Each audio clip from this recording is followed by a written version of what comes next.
As a non-Catholic Christian, one of the things I could never wrap my head around, maybe you're here too, were the miracles associated with Mary. I mean, if she was just as we thought, an important figure, gave birth to Jesus in the flesh, but really that was all she was to us as evangelicals, a kind of footnote in the history of our salvation. And if that was all she was, how did we ever explain things like miracles, apparitions of Mary, bona fide things that medical science can't explain? Changed lives, regrown bones. What in the world? This week on the show, unpacking some of that stuff. The miracles of Mary, the mind-blowing miracles at Lourdes, where Mary appeared to an unassuming, unintelligent, uneducated French peasant, and that was just the beginning of the story. Miracles that span the modern age up into today, this very day, are taking place there. And how do we explain that as, well, people who don't understand or appreciate or acknowledge who Mary is? I'm Catholic now, from a journey that asked and answered questions like that. So I hope that this for you is a fruitful conversation. My guest this week is an amazing storyteller. I cry a little bit. I get chills. She cries and gets chills as she shares these amazing, real, genuine, bona fide stories. It's amazing, guys. Please hit the bell, subscribe, leave some comments, share this, please, with a friend who you think might need to see this. Not for my sake, please, but for theirs. This is amazing stuff, guys. Miraculous. And I hope you enjoy. Hey friends, welcome back to the show. Thanks for watching. Thank you for listening. If you're listening on podcast, thank you. Please follow the show wherever you find it and leave a rating or review if you can. That helps to push the podcast out to new listeners and grow and expand the whole mission and mandate of this thing. So thank you. If you're watching on YouTube, hi, thanks for watching. Subscribe to our channel. Hit the bell. We're producing videos every single week. Awesome content. Don't miss anything by hitting that bell so you're subscribed and get notified when new videos come out. This, my friends, is going to be a fantastic conversation. I am very much excited. My guest this week, I'll let her introduce herself in a moment here, is Marlene Watkins, and we're talking about Our Lady of Lourdes, Miracles at Lourdes. Her book is The Everyday Miracles of Lourdes, out from Sophia Press. It's fantastic. Marlene, welcome to the show. Thanks for being here, and hello, and tell us a little bit about who you are and what you do and where you do it, if you can, to introduce yourself. Well, thank you for having us. We're always happy to talk about Lourdes and share the message of Lourdes. So for those who've been, bienvenue, welcome back to Lourdes. And for those who are new to learning about Lourdes, it's in the southwest of France.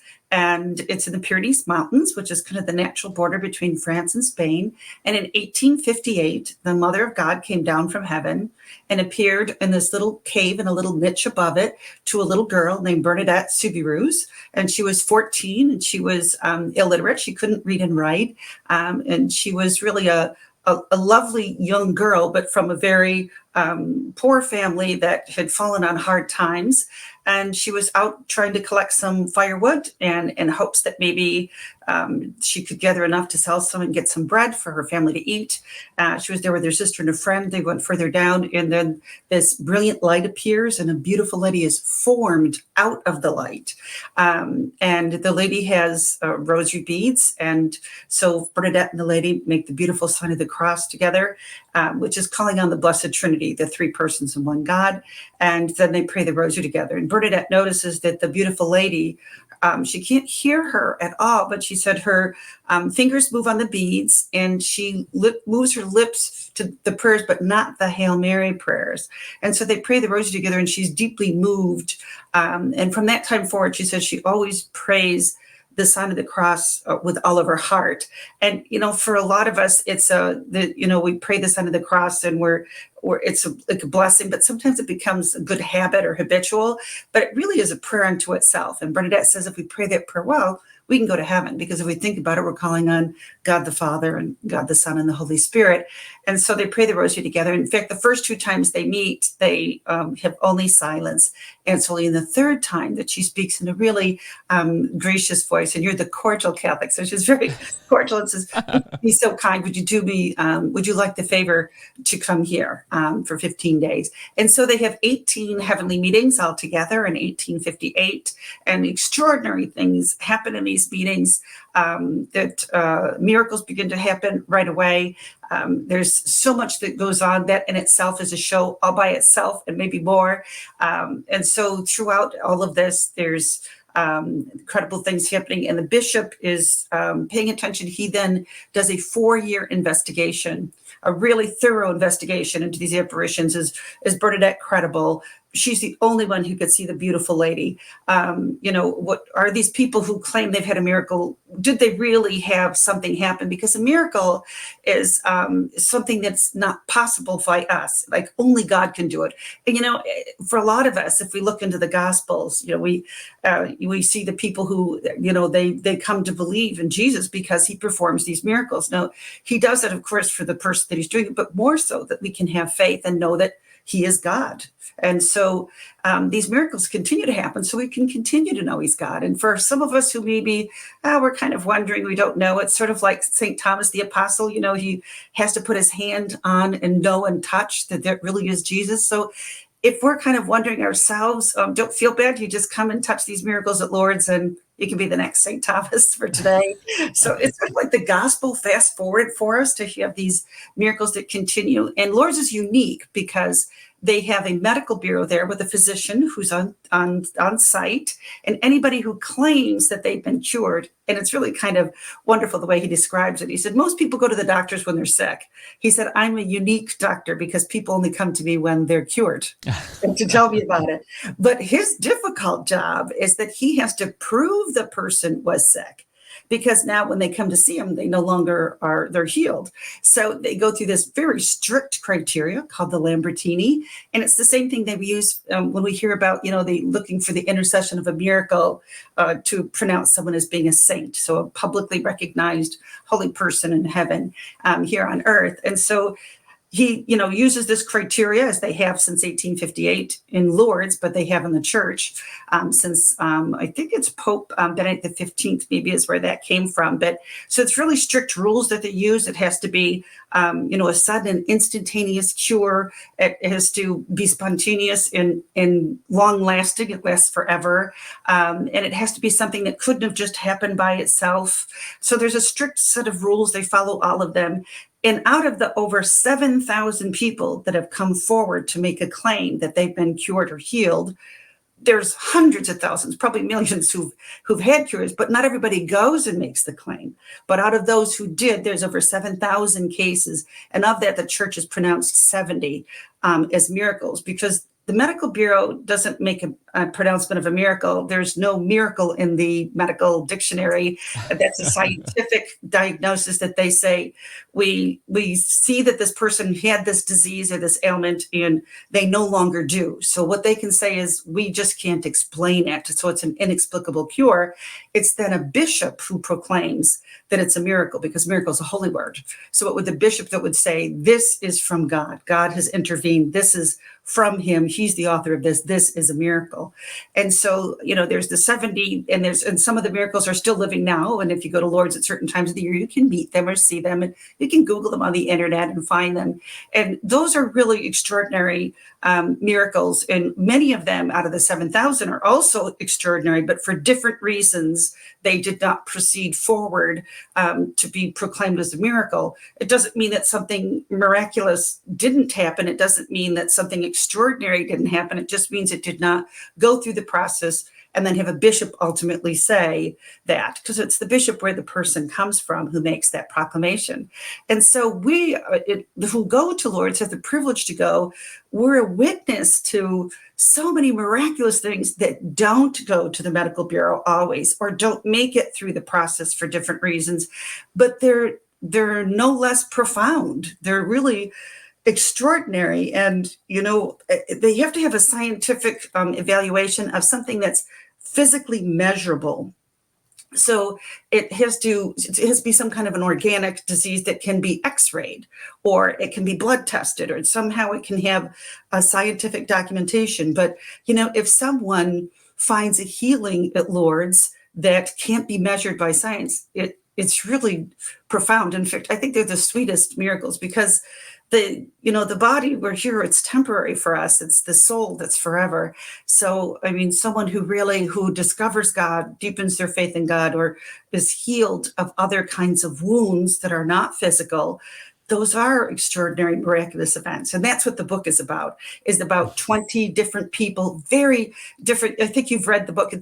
They're very, very different stories. None of them are anything alike. And they're really extraordinary. And the one thing that the 20 people have in common, which I guess I didn't really think of it that way until they were all together, stacked in chapters of the book, is that they're all very humbled by this extraordinary event that happened to them. And some of them are really personal, as you've read, really intimate, painful stories of a lot of people. If you're going because you need healing, you probably have suffered something. So in that they go, they have this extraordinary experience, but it's very personal. And when the book came about and asked each of them, would you be willing to have your story shared in this book? And of course, all of them did read their chapter. And sometimes they'd say, oh, it was a Tuesday, not a Thursday, or make some small correction or change. But of course, it was done to be very accurate. And, it's very personal, like I said, because there's some really sensitive topics in the book. And they just said, I just can't deny this grace. I can't hide it. It's just so profound. Even though I'm a very private person and nobody knows this about my life, outside of maybe their family, and some of their families didn't even know fully their stories. But they said, I feel compelled to share that because someone else might be suffering like I was. And I want them to know that these graces happen and that they're there waiting for us in Lourdes. That's fantastic. I love too that you call it everyday miracles, as if miracles are just in Lourdes every day. There's a miracle. It's no big deal, right? They are, yeah. And well, because there's millions of people who go. Of course, everything was different in the world during COVID. So there was it was an extraordinary time where things were not usual. But usually, there's millions of people who go to Lourdes every year. And, on average, 10 to 20,000 people a day, especially between, about March, or it happens around the beginning of Lent, all the way through the beautiful summer months, and then into November 1st. So during that time, there are 10, 20,000, sometimes 40, 50,000 people a day that come to the grotto, and they're not all Catholic. They're of all different faiths. And I used to be very curious why. I would wonder, why are these people here? I would think of this as a Catholic shrine, although I did not go to Catholic schools. I went to public schools. And when I went the first time, my best friend had her business card plucked out of a fishbowl, and she said, let's go to Lourdes. And I said, oh, I love that story with the 3 little children. Well, that's Fatima. That's Portugal, and it's a different century and a different message, but same lady, different dress. But so I think for those of us, the discover Lourdes or go. And when I meet so many people, I was in Paris and taking the taxi to the airport, and the taxi driver asked me where I was going. And I said, I'm going to the south of France. I'm going to, they say, Notre Dame de Lourdes. I said, to Lourdes. And he said, oh, I love this place. And I was so pleased. He was just beaming. I could see him in the mirror. He was looking at me as he's driving. And he said, as you can see, I'm a Muslim. And I said, yes, I can see. And he said, but I love this place. It's my favorite place. And I said, I do too. I said, why is it you love this place? He said, because there's peace there. He said, I go there and there's holiness and peace. And he said, it's the one place I can go and find that every time. And so it's my favorite place. And, I've asked many others why they would go, especially if they weren't Catholic, and they would be telling me about that. I'd say, and why is it you chose to come here? And they say, well, it works. If you come, you will have a miracle. God will give you a miracle. And if God doesn't choose to give you the miracle for whatever reason God has, or if they don't believe in God, they said, then you will get something else. You'll get peace. You'll get acceptance. You'll get whatever it needs. And I think a lot of people say that. They say that they didn't get always what they asked for, but they always got what they needed.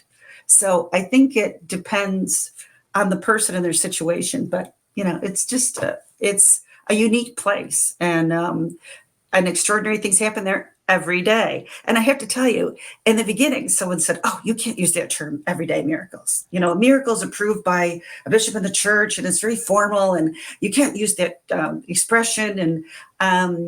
And so I talked to the medical bureau and the bishop at Lourdes and different people at Lourdes, and they said, the medical director said, "I love that title because I like those words," because he said there are really profound graces that happen here, and they are extraordinary, and they're not to be discounted or not acknowledged. He said it's a different kind of grace. So he liked that everyday miracle. So that's what we began to call them. Really, they're profound. That's fantastic. So I love these kinds of topics. Marlene, I was telling you before we began recording that for me, I'm a Catholic convert. Listeners to this show, many are converts or new Catholics looking into the Catholic faith. People on that spectrum. And for me, I began blogging about my journey in 2014. And one of the very first things I explored, because to me this was very, very curious, is how in the world there could be things like Marian apparitions and things like miracles attached or associated with Mary. Because for us, and I was an evangelical in my case, Mary was holy, she was important, but that was kind of it. She was almost, I hate to say it, but a footnote for us as evangelicals in the salvation history. Of course, she gave birth to Jesus, but there was such a downplaying of Mary's role in the Protestant church, in the circles that I was in at least, and often for many evangelicals this is the case, that when we came across something that involved Mary and miracles, it was like it stopped you in your tracks. It made you stop and go, what? Like, how is this possible? Yeah. I remember too reading some stories of exorcisms and how exorcists would often also call in the name of Mary or pray the rosary or a Hail Mary, and that would often scare a possessed person or cause a demon to tremble. And again, you go, but wait a minute, what? So I love these kinds of stories where Mary is involved, an apparition, and these miracles occur because it makes you have to stop and kind of reset or rethink about your belief system. Well, why isn't Mary important to me as evangelical if clearly there's something going on here with Mary? So I want to talk for a second about the genesis of this.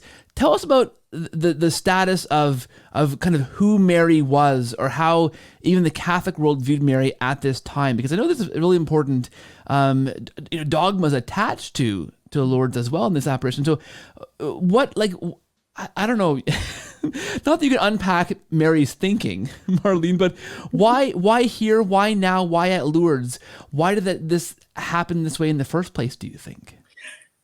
Those are fabulous questions. Those are really, and they're the heart of, for many of us, even Catholics. So I, by the way, married, my husband says I married a pagan because he was not baptized. And I remember when, we went to meet the priest about getting married, and I was 19, we were very young. And I came home and I was in tears, and I said to my mother, I don't know what a pagan is, but I don't like the way Father said it, because he said, you have to get a dispensation. He's a pagan. Well, I didn't know what that meant, and that he was not baptized. So my husband is a convert now. So a lot of the questions you're asking are questions that someone who doesn't come from a Catholic background has. But I have found so many of us Catholics have a lot of the same questions.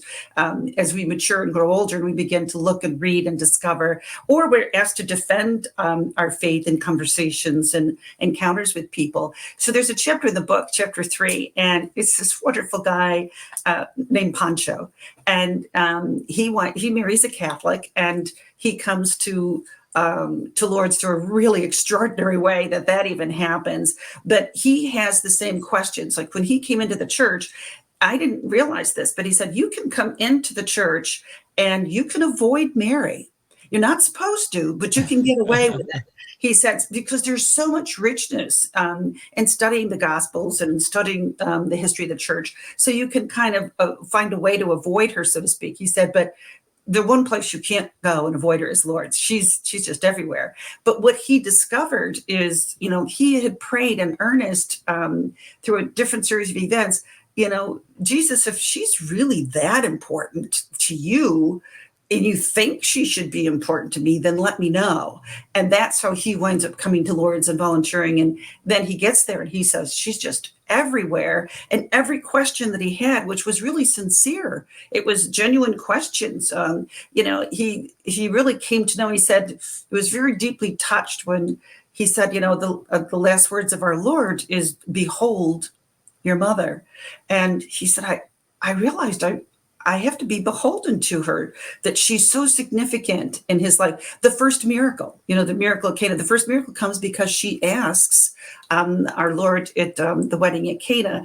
A priest said to me joking once, he said, well, married people, they need miracles because very easy. So the first one happens there, but, and she do whatever he tells you, so that we don't hear a lot about Mary in the Gospels in the Bible, the Blessed Mother, because she's there and she's present, but she's woven in there throughout it, because she's just present all the time. So they're not writing about her as she's always there with them at that time, but she is significant. And a lot of people have a confusion that we worship her, and we do not. We worship, we worship God. We worship the Trinity, but it's three persons in one God. But we honor her because he showed us that, and he gave us that, and he gave us our mother. It's the beauty of our faith too, is that we have a father, God the Father, and we have a mother watching over us, but she is woven throughout, the very first miracle. And, the other thing I think that Pancho said in his chapter,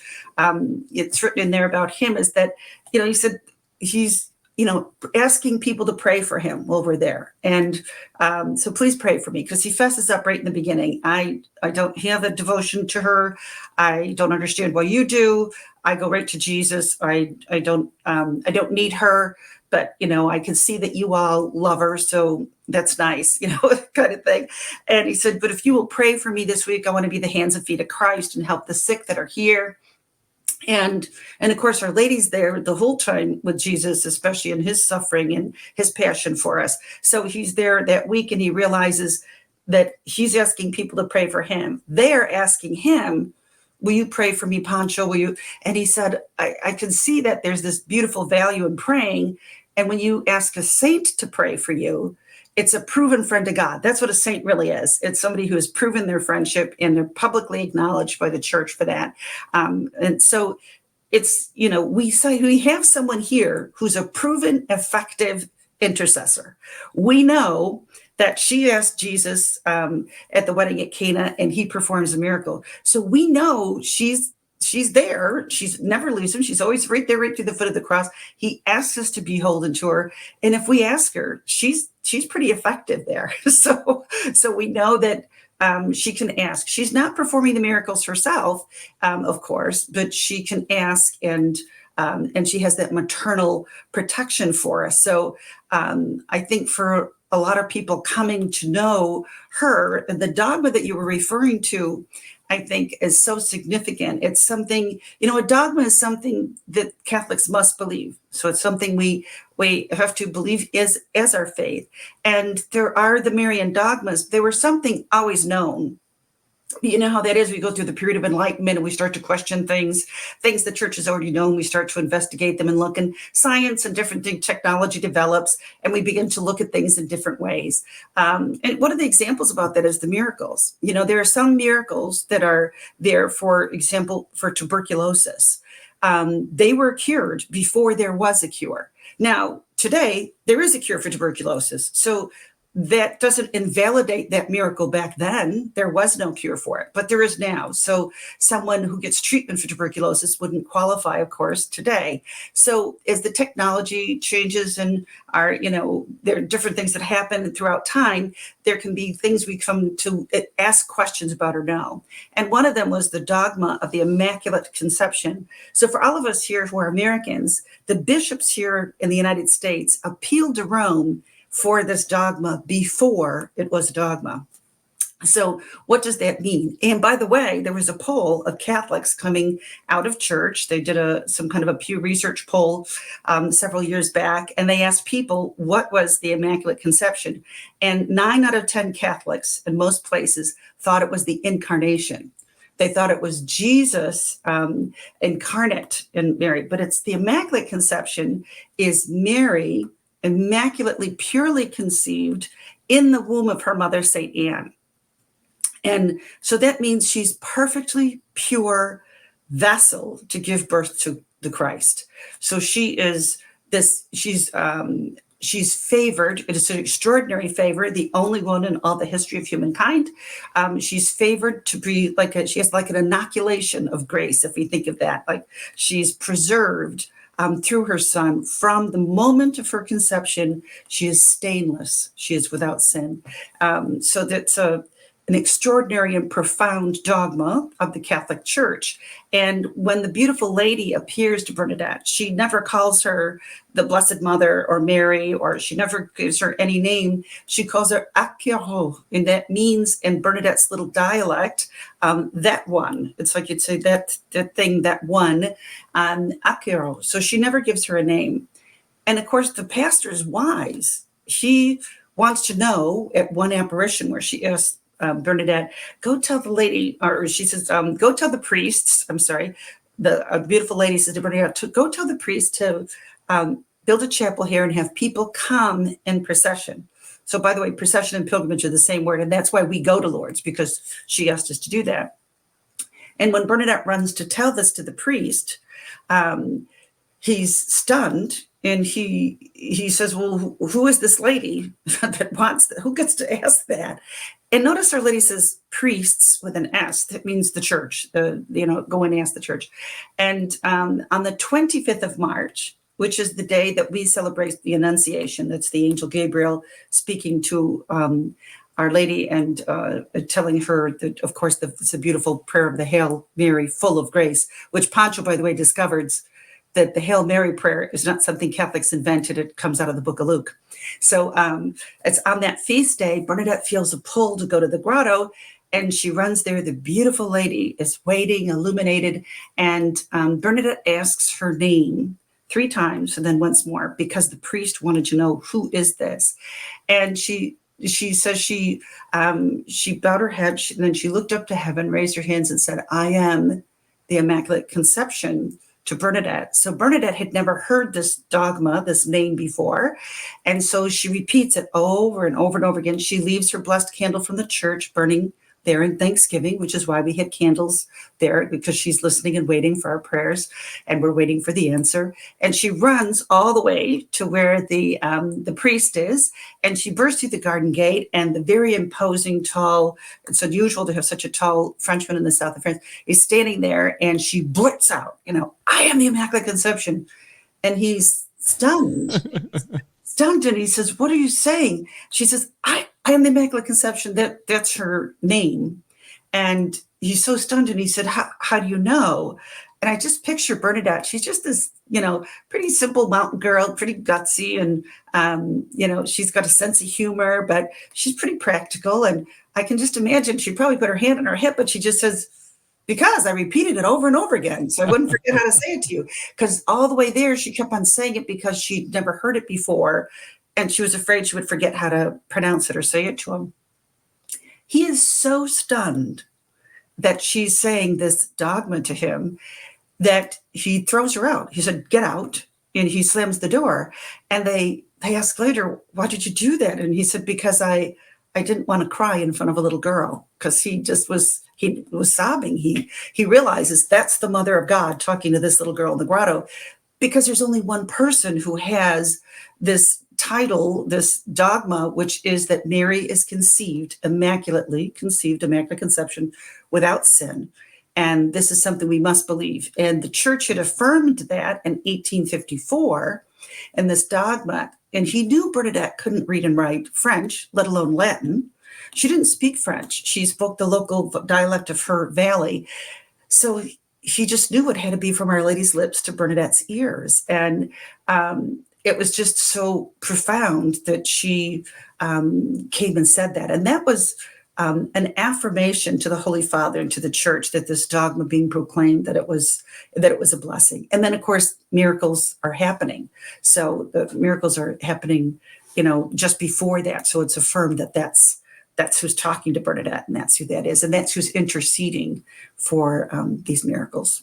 Yeah, and I think the fascinating thing is this is not that long ago. It's fairly modern, right? And miracles, of course, began right away. And the investigation that took place was quite thorough. And again, in relatively modern times, not in the this isn't something that's lost in the dark ages through myth and legend. This is stuff that's quite contemporary. We have evidence, we have notes, we have primary sources, and those kinds of things. And those miracles begin right away and continue on. Right until today, every day. Every day, yeah, very good. And you talk about the medical framework that's set up to investigate and to look into these miracles very thoroughly, and there's a thoroughness that the church has before proclaiming these things to be a miracle. Apart from all the many that aren't proclaimed after that tons of research that aren't reported, aren't researched to this level. Right. Never mind those ones.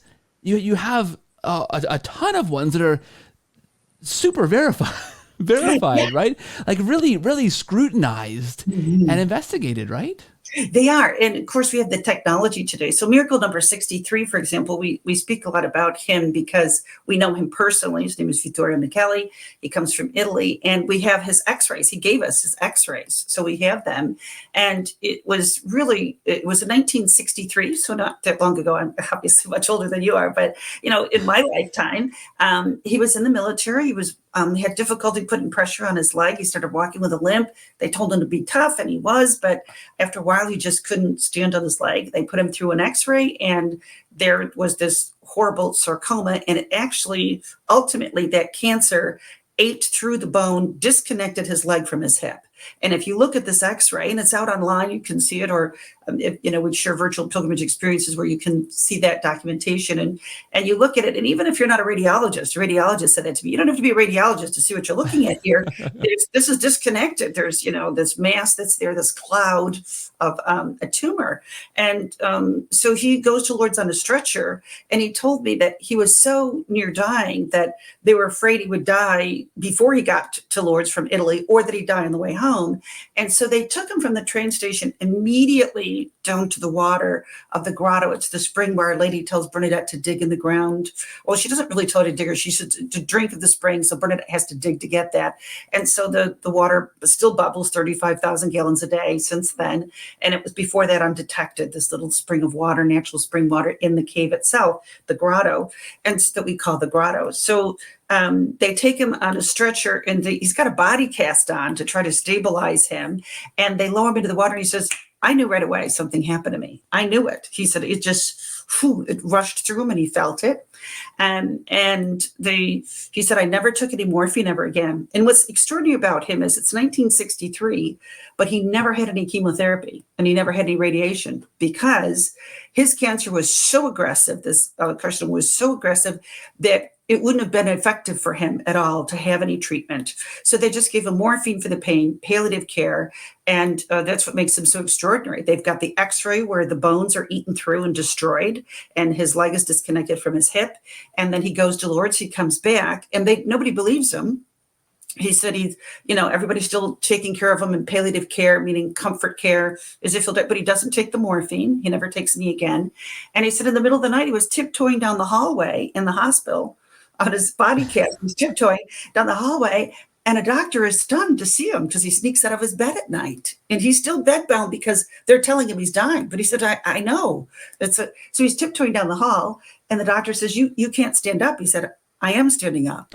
I'm talking to you. And they said, so they put him through the machine, and now we have these x-rays of all the bones completely regrown perfectly. And we can put a man on the moon. We've got all this technology. Look, we're talking to each other from where we are in different places, and people are able to see this or hear us driving down their road in their car. And so we've got all this great technology, but we can't regrow bones like that in a person instantaneously. We do not have that technology today, according to doctors we know from Harvard and Mayo Clinic. And I mean, really prestigious physicians. We cannot do this. We cannot instantaneously grow these bones in this place like this. We can't do it. So it was very clear. Of course, they did a very thorough investigation into all of the claim about him. And again, what's really extraordinary about him is he's a very humble guy. He's just a regular guy. He got a job after he got out of the military. He got a job working in a factory, standing on his feet all day in 12-hour shifts. And he comes every year and lifts people on stretchers to go to the baths the same way people lifted him. Now that he's getting older, the last few years before COVID, he started just greeting the people at the train station. He came in on the trains. But, he's really a wonderful guy. And, for anybody out there, any St. Thomases out there, future saints, that you want to come and see somebody, come and stick your fingers in this guy. He's the real deal. And he's right there. And all of the scrutiny, which was very extensive over years, is there. You can go into the medical bureau. In fact, Dr. DeFranciscis, who's the current medical director, invites physicians and medical professionals in. Come, there's 7,000 files here. Come and look at these 70. Please just come and see. And if you can explain to me how that happened, please do. It's astounding. So we have that kind of documentation that we can look at in Lourdes, but it's the other people that this book is about. There is somebody who was at the medical bureau for 10 years. She's a chapter in the book, and she will not be proclaimed a miracle. Her cause is resting there in the medical bureau, and for different reasons, it's in the book. It won't be moving forward, but it doesn't make it any less that she was there with a feeding tube in a wheelchair, and then instantaneously she wasn't 10 years later, and she hasn't died, and she goes back and volunteers every year. So she's a really extraordinary story herself, and it's maybe there for us so we can see her, so we can know that these things still happen. But I think some of the things for me, of course, I respect the last miracle number 70 that was just pronounced a few years ago, Sister Bernadette. She is lovely, and she is like a spitfire. She's just really phenomenal. So to go and see her too is really wonderful. For all the different miracles there, there's another one who volunteers in the Piscines and comes. She had Ewing sarcoma as a child, and her cure is really profound. But the people in the book are ones that either didn't go to the medical bureau, some of them did, a few of them did, or they're people who had something that can't be measured. So, for example, we've had veterans who have PTSD or the wounds of war. You can't x-ray when someone finds peace. We've had women come in to the Piscines repeatedly that no one knows they had an abortion. They don't tell anyone. It's a deep wound to them. And I love the expression, one of the chapters in the book, her name is Sheena. She's just so lovely. And, she described it as, she had a hole in her. It just, nothing would fill it. She converted, became a Catholic, and she said she knew after her first confession and coming into the church that she was forgiven. But she said, I just had this hole in me, and it didn't matter what I did, or it just couldn't fill this hole until she went to Lourdes, and she was volunteering, and she said that a liquid grace filled the hole. And that's what I mean about these personal private stories. She had not shared this story about, how this came about for her as a young teenager, and not having a choice because she was underage, that the decision was made that she would have the abortion by her parents, and she didn't get any vote about that or any say in it. And so it was forced, they're dragged, they're literally kicking and screaming. And but she said it just always stayed with her, this trauma of this emptiness. And it's through Lourdes that was filled for her. And yeah, I think the amazing thing here is that now your book captures these very modern stories, contemporary stories. I mean, people we can go and you mentioned, of course, miracle number 63, and this gentleman, that's insane. First of all, you just regrow a bone, right? But then these people we can go and touch. I mean, with their permission. I wouldn't want to poke anybody. This is the cordial Catholic. But I mean, honestly, joking aside, real people who've experienced real things, who are there, who have been there, who are alive today, who have these stories. I mean, this again is the kind of thing that stops that non-Catholic Christian in their tracks and goes, well, something is happening here. And if Mary appeared here and pointed to her son and is pointing us again and again and again to Jesus through these miracles, through her prayers, mean, what what do we make of this? If not that Mary has an important role, I think that's amazing. And love stories. I love stories of these people who are having conversion experiences, who are deepening their faith, deepening their love for Mary through the experiences like this, while already being Catholic. Tell us some more of these stories. Maybe some of your favorite stories you've captured in this book. I mean, I'm sure they're all your favorite. Maybe that might be really too hard to parse out. But with our audience in mind, some stories that you think are just God compelling. I don't know. Well, I think these stories happened over 20 years. There's, and there's so many more. There could be, a priest said to me, "Oh, we need to make, Everyday Miracles of Lourdes with Father John Paul Mary, because he has, from his experience of coming with us to Lourdes, all the things that he has encountered." So there are so many, but these just happen to be, it's our 20th anniversary of bringing the sick to Lourdes and going to volunteer at Lourdes and sharing the message of Lourdes. And it happened to be that there are the 20 chapters. So, and each one is, like I said, so different. They're, different kinds of needs that people had, of people coming back to the church and the sacraments, of people coming to faith and entering the church, or people finding peace, finding healing. Like we said, as somebody who's really been devastated or broken through different things of life, and they find a spiritual repair there. And, Lourdes is, like you said, it's a Christocentric shrine.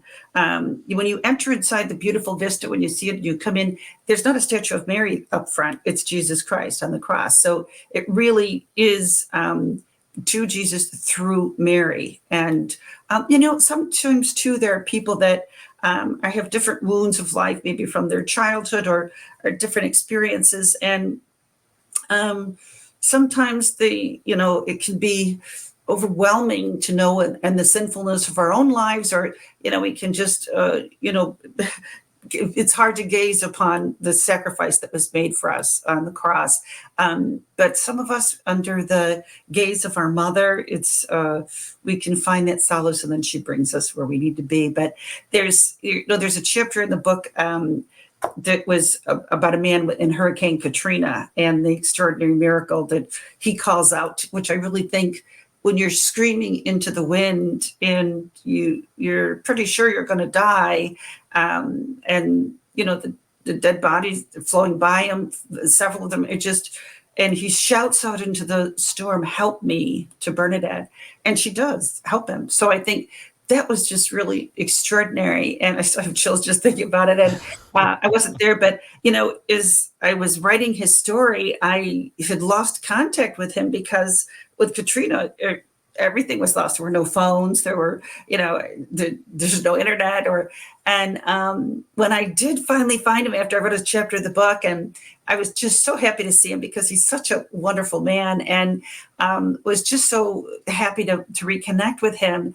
And I said, I've never been in a hurricane. I wrote what you told me, and I hope that it's true to the experience you had, because I only know what you said. And as I was writing his chapter, I was near the oven, and my husband said, "Don't forget you wanted to preheat the oven for dinner." And I said, "It's 135-mile-an-hour winds. The levee broke. The water's rising." He goes, okay, stay safe. Go to high ground. I'll turn on the oven." Because I felt like I was in it.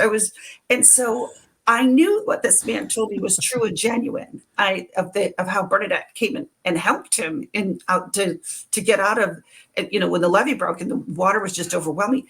I knew that, and I believed it. But I went and looked, and I read the newspaper articles from New Orleans and from the area about Katrina, and everything he said was so accurate. And then I thought, well, that's just a newspaper article. So then I went to the Weather Service and I looked up the National Weather Service and the records, and everything that he said was so accurate, even to the time of day, everything, because it was so dramatic and profound what happened to him there. So that was really amazing. And that's Bernadette interceding for him. And, he has a hard time talking about it without crying because he's a big, tough guy from the Ninth Ward in New Orleans, and he's very well spoken, Harvard gentleman, but it just was so profound for him. And he just loves Bernadette as his best friend. And then the last chapter in the book is about a young nurse who comes with us to Lourdes before COVID happened. So this is very recent. And I loved her expression because she's very honest with me. And she said, she's just lovely. She's really great technically skilled nurse. And she's amazing coming with us on the pilgrimage because we bring people who are very, very sick on ventilators and not just oxygen. We bring people on ventilators and fly them all the way to France. And people who are, quadriplegic, we bring some very, very sick people. That's their dying wish to go. It's their heart's desire to go. And we have brave, courageous medical people pay their own way to come and help them and make that possible. So it's really amazing. And so she had come up and signed up for the first time. And she was just really like the MacGyver nurse. She had a backpack with everything she needed. She was really thoughtful. And I was talking to her about how it was she came. And she said she just really had to be honest that she was just looking, it was kind of a feel-good thing to do in the south of France. She was kind of empty in her life. And, so she decided to use her nursing skills and do something good. And she came, but the real truth was she had not been to church in over 10 years. She said, it starts out innocently, especially if you're in a profession where they have 7 days of work. She said, you just pretty soon 10 years went by and she hadn't been to the sacraments. And she said, I felt I was still probably a Christian, but, not, just really disconnected and kind of empty. And so she came to Lourdes on her pilgrimage and she was so moved by everything there, the Eucharistic procession. For many of us, the first time we've ever been in one. And there's another chapter in the book about a woman who has an extraordinary experience when she's in a coma. She, through the Eucharist and the procession at Lourdes, she says, that's the secret. You want to go to heaven? Because that's how she was in this coma dying. She said she found herself in Lourdes watching the procession and joining it. And she said, that's the way to heaven. Follow Jesus and you'll get there. And so her chapter is really extraordinary too, Cora. But so this nurse, Lindsay, said she was just so moved and she wanted the Eucharist. She's in Lourdes. She's very moved by this. So she goes to confession for the first time in over 10 years. And then we asked her to come back the next year with a woman on a ventilator and the woman's husband. And she said, it's pretty, very technical to have this woman travel internationally, and this nurse is responsible and, for all the technical parts of her equipment with her husband traveling. And this woman's husband had not been to church he hadn't been to the sacraments in over 50 years.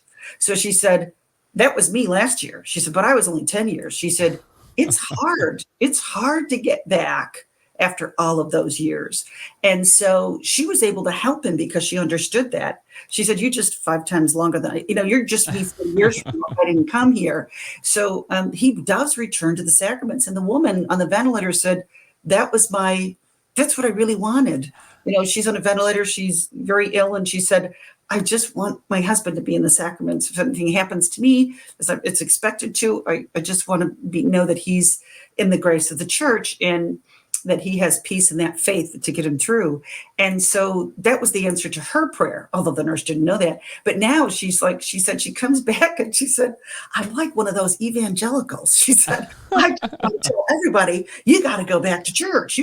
So she said, because a lot of us there are working on Sundays and we're not going to mass. And so she said, I just was like, one of those old blue-haired ladies in the back of the church that's tries to get everybody to come. And so she's just on fire for her faith. And little does she know, she's going to return home and this little virus is going to strike. And so she is on the front lines of the whole, drama unfolding, the shock drama of COVID. And, she said in fact, she had 7 of her patients die in one shift alone. She had 35 of her 100 patients die on her floor. There's just all these things that are happening. The details are in the book, and so she said, I got to get a priest in here. So she shops around, she calls all over the place, and she finds a Franciscan priest who gets permission that he will live like a monk away from his brother friars, and he will go and anoint anybody that he can go and see, that he will do that. And then he'll live like a monk until because remember in the beginnings, we don't know what COVID's going to happen. We don't understand it's unfolding. We can look back now and say a lot of things, but at the time. And so this, she said the friar comes in and they were like a dynamic duo. At Lord's Volunteers, we were sending her rosary beads and scapulars. And she said, before you really couldn't say much about the faith. She goes, but at this point, Catholic or not, everybody wanted somebody to pray with them. Their families couldn't see them. She said, so I took what I learned in Lourdes and put it into my practice as a nurse in this hospital. And she said it was so beautiful because people who had been probably reluctant to ever ask for prayer in the past, when COVID came, that barrier came down. And they were grateful for that prayer. They were grateful. So she said that, the priest would come in, they taught him, how to protective gear. He would have to take it all off, take it all on, disinfect everything to go to the next room. So this was very arduous.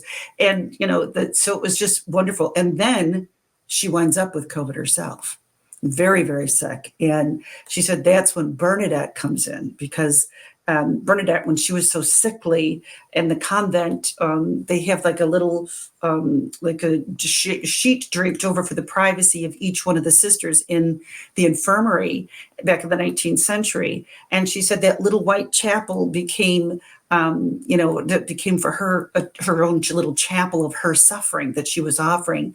And so she said that's really when it really came full circle for her as a nurse to be a COVID patient herself, and the profound impact that Lourdes had on her of bringing her back to the church, and then for her to be able to bring the church to people who couldn't go at the time of their dying. And one thing I thought was really touching and significant for anybody who is, had someone who died during COVID and they were separated from their family members. She said one woman came in and she has to catalog everything that they own because the nurse became everything. They were the family. They were, they wound up becoming the chaplains. In the end, because the more and more things happen, it's just the nurses that are there for the most part with their family members trying to Skype with their family members who aren't allowed in the building anymore. And she said this woman came in and she said, I'm going through things and there's these beautiful rosary beads. So she said, I wrapped them in her hands. And she wrapped them tightly in her hands. And I prayed the rosary out loud the whole time I was caring for her. And it just makes me cry because I me goosebumps. Yeah. That there are people praying for us. Yeah. There are people praying we just don't know it. And I think, if she didn't go to Lourdes, God could have chosen another way for her, but that's the way he chose. And so, it's just, so that's a very modern story. It's a very current story. And in these 20 chapters, these 20 people, they each have a different, they're in grief, they're suffering. There's just all these different issues that are something that all of us can relate to, because one thing we all have in common is suffering. If we're here and we love anybody, we're suffering because there's all different things that happen to us in life. And this book just shows the value of suffering and the grace, the virtues that can come, undeservedly. I say we're all just ordinary people who went to Lourdes and had these extraordinary, profound experiences, and they happen every day. They happen all the time. So, I think for people who I have to say there's some really serious, like the topic of abortion, or there's some really serious things in the book, a lot of suffering in the book, but there's ultimately the grace that's given. And it's not always, like we said earlier, it's not always what they asked for that they received, but it's what they didn't necessarily get what they wanted, but they got what they needed. So yeah. I was gonna say that's partly part of the miraculous nature of it, right? God gives them what they need and not what they think they need sometimes, right? I think that just part of that story, the woman on the ventilator whose husband is the one that, like, that's the miracle in that story. Like not her being healed and getting up and walking away and walking back home and getting back in the plane and flying home and being miraculously healed from being on a ventilator. No, it's her husband coming back to the faith like that. That's the miracle, Oh and yeah. that's profound. Like that's deeply profound. That's And it gave amazing. her this joy and peace, and it just Yeah. gave him this faith and joy in that, was it just an extraordinary gift for both of them and for those who know them and for, others, and then the nurse caring for them. It's just really, it's these things are happening. We call them they're so Lord's like, they're Lordsian, and those of us who have the privilege to go, again and again, there's these things are always happening. So if somebody's struggling or suffering, go to Lourdes, contact us, and there's a grace. There's a grace there, and they happen all the time. You don't have to get on a plane and go there for that grace. God is not, bound or limited by time or distance for the grace, but we just know that this is a place. It's the epicenter, of healing, both of body and of soul, so to speak. It's like a little city state of miracles for the church in the world in the south of France. Oh, that's fantastic. I have to ask one more story because you teased this one, and the way you summarize this in the back of the book, you kind of annotate each little chapter and give a little summary.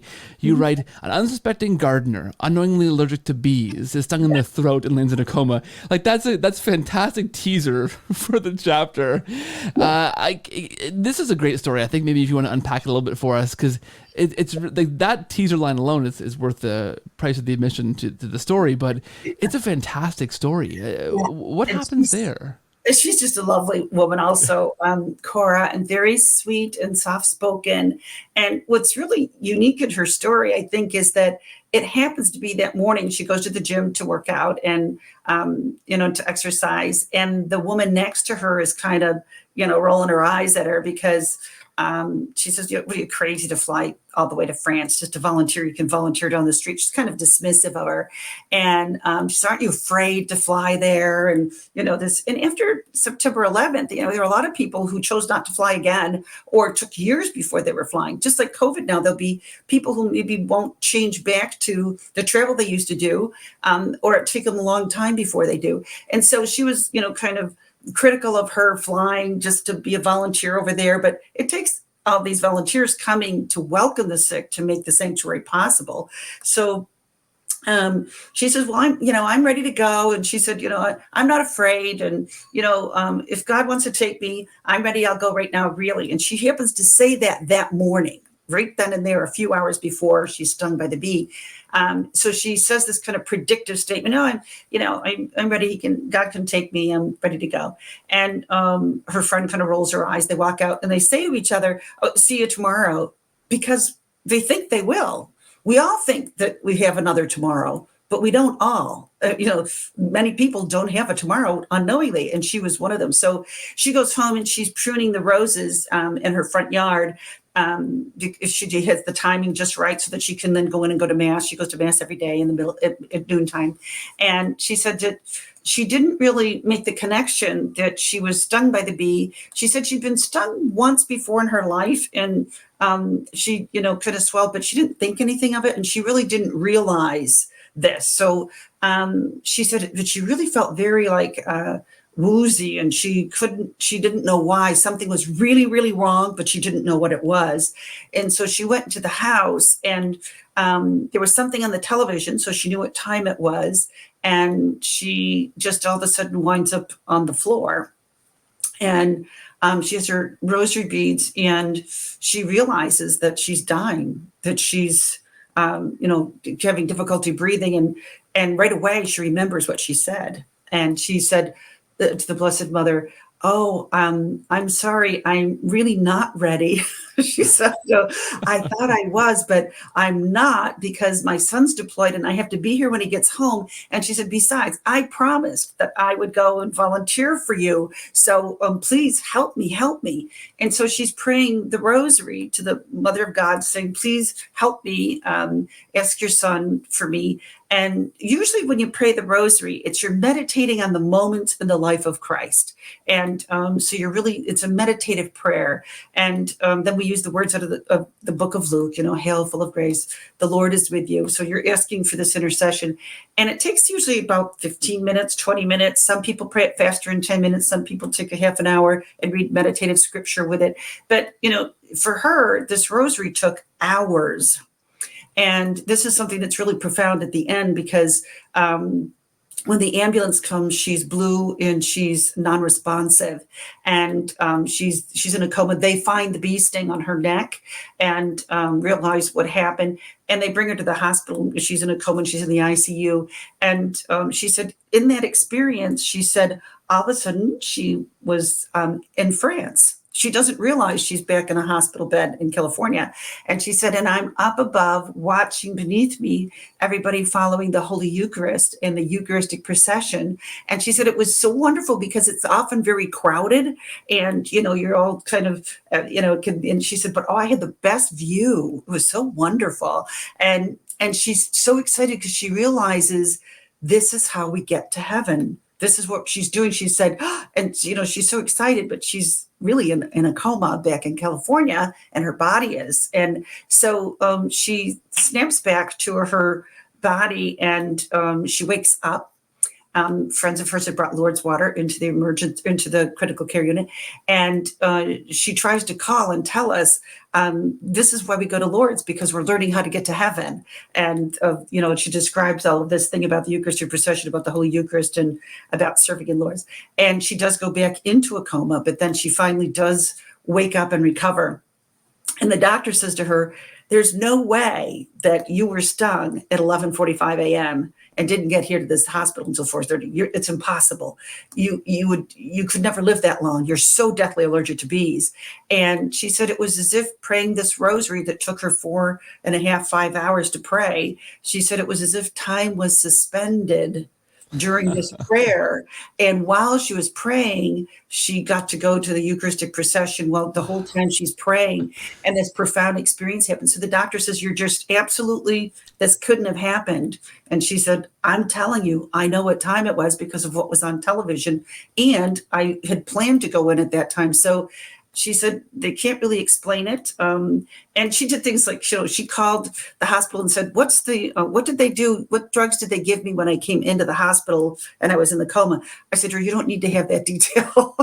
So we don't need to know the drugs they gave you that when you were in the coma, but because we wanted to be very accurate in the book.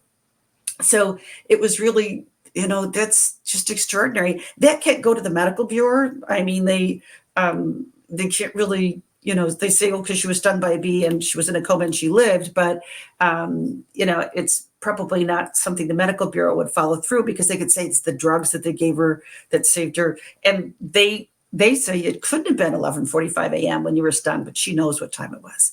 So, and she spoke to her husband on the phone. So there's a way to track that. So, but that was again, it's an everyday miracle. It's just something really extraordinary and profound. And she credits Our Lady of Lourdes. That's who she was praying to. So, pretty amazing. And she's amazing. She's a lovely woman.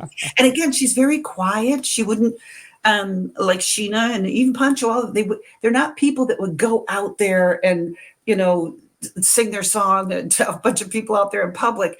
But they all said the same thing when I contacted them and said, would you be agreeable to have your story shared so that people who can be inspired by it, or people who can understand and know that these things really happen, it's real, and you're a real person. So the picture of each person is in the book.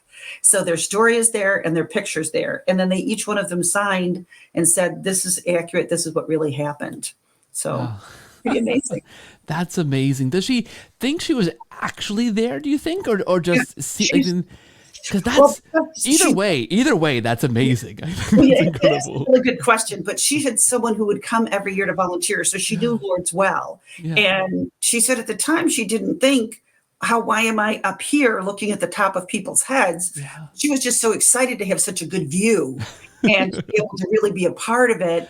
And it's just so, she says she was there. That's amazing. She says she was. And I believe her. I do, because I know her, and she wouldn't make it up. I mean, it's just so extraordinary. So, I mean, her records are in the medical records are in the emergency room in the hospital. Well, they destroy everything after 7 years now. So she's just past the 7 years. But I believe her. I believe she was there. But I think people could read it and say, well, I don't know. But I don't know how you could read all 20 of these chapters and not see that there's a pattern here of these and these people don't all know each other. I mean, and this is just 20 of them. So I just think they're really profound and touching in moving stories of faith. And they come from all, like, they're converts, or they're people away from God. They're people who are suffering or struggling, different things that are happening in their lives. But all of them are really extraordinary stories. They're not. There's nothing lightweight in there. It's pretty serious. No, it's incredible, and I've got chills. I have tears. It's everything, every emotion that I can experience. I'm experiencing here as you're telling these stories, because they're amazing. Like, these are really moving stories of real miracles happening here now. I mean, it's amazing. I think that's fantastic. I'm so thrilled to speak to you. This is a fantastic episode, and I hope the listeners will love this. I've loved just listening to you unpack these stories. Never mind reading your book. Tell us a bit about what you do, what your group does, and how people can get their hands on this book and experience these stories and Lourdes firsthand if they're interested in that kind of thing. What do you want to tell us? Well, thank you for asking about that, because a lot of people don't realize that they can go to Lourdes. It's kind of like the best kept secret of Europe for, over 150 years. People were making this journey to this holy place. And it was, even arduous to come from Italy over 100 years ago. And even now there's flights involved or trains involved, and they're coming from all over France and throughout Europe. But they come with these, there are associations in the church called hospitalities, and they bring the sick from their diocese or their country, or the Carmelites bring people from all over Ireland. So they come from different places in different ways, and they're organized. So there's a grace in it because they're in associations in the church under the authority of a religious order or a bishop or a cardinal. And they come every year and bring the people who need the grace of Lourdes with them. And they have volunteer, as we do, doctors and nurses and physical therapists. And then they have lay people like me. I'm not a medical professional to come, but, a mother of 5 boys and grandmother and 16. And so I've changed diapers and, taking care and helped. I took care of my grandmother, as she was dying. And, so I have the practical experience of being a mom or a grandmother, or a daughter, granddaughter.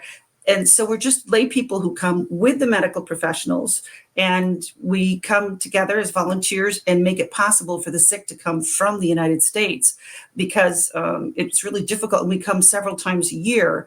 So it's really difficult to travel on your own for some people, especially if they need kidney dialysis, or if for example, insurance won't cover kidney dialysis in France. Why?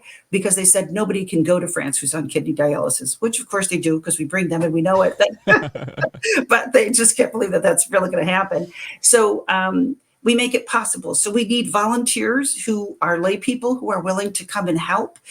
We have to serve all of the meals. It's a hospital bed facility right there in the sanctuary, overlooking the grotto. It's where Pope John Paul II stayed, St. John Paul, when he was there as a pilgrim. So Pilgrim Pope. So it takes everybody. We have teenagers who come with us in a catechesis program in June. So they learn the message of Lourdes, and then they live it. They are the hands and feet of Christ. It really is the gospel animated there in Lourdes. And for the young people, they tell us that, it changed them. We still hear from them all these years later.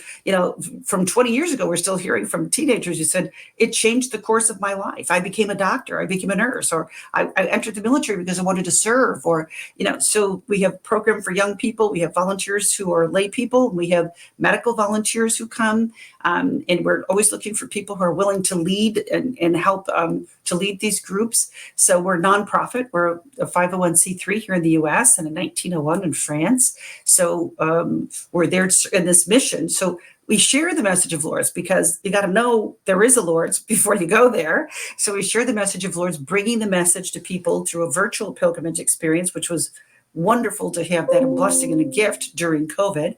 And then we bring the sick to Lourdes and we bring volunteers to Lourdes. So we're sharing the message, serving the sick at Lourdes in the sanctuary, and then bringing the sick to Lourdes. And so we have a big group that goes usually in June and October, but we're still a family, and it's all of us together staying in that facility. So it's really, it's an amazing grace. So somebody could write a song about it.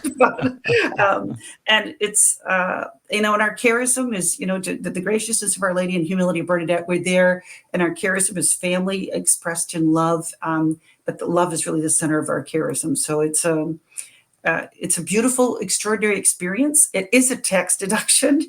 If you come and volunteer with us, you can write it off on your taxes. So you do get to go to the south of France, like the nurse said, and kind of feel good. But nobody does it, I don't think, for the tax deduction. But everybody pays their own way. But there is a fund. That's another chapter of the book. It's called Andrea's Wish. So Andrea comes with us on the pilgrimage, and just before she dies, this young woman, beautiful young woman, and it's her wish when she comes back. She writes us letter. I wish everybody could go that needs to go, and people donated money in honor of her. And they said, Andrea's Fund, there was no such thing. And so we created that fund in her name and still honor her. It's over $1 million has been given to it to bring people to Lourdes, because a lot of people who are sick they've already spent all their money and resources they have on medical care and being out of work. And so a lot of people, they may own their house and still have their car to drive, but they don't have the money to make a trip to Europe. And some people don't own a house and don't have a car, and they really want to go. So we've had people come with us from all over the United States and beyond, because there is nobody to take people yet from South America or from China or, from different places in Asia. So we have people that come with us from, all over the place, really all over the world.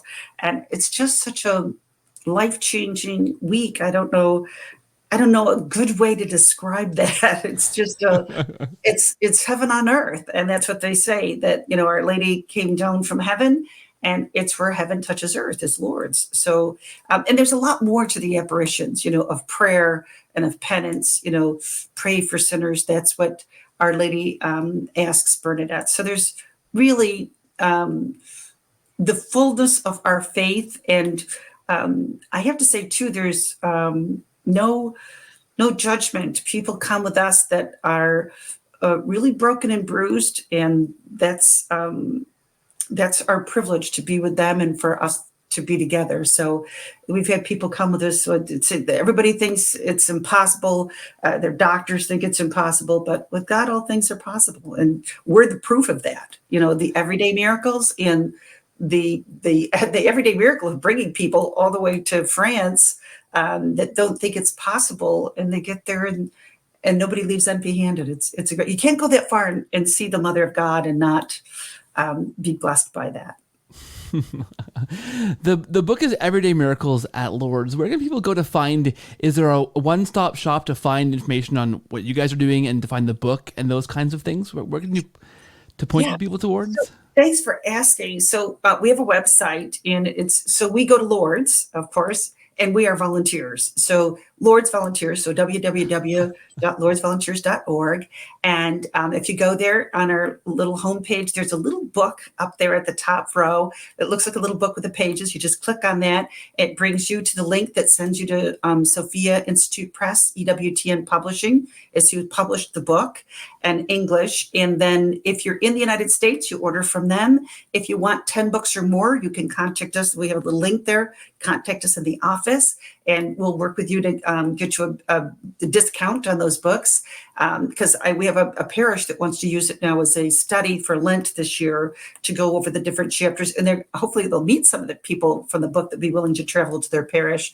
And then if you are outside the United States, you can click, and the Sanctuary of Lourdes sells it in their bookstore. They're going to sell it, and they will ship worldwide.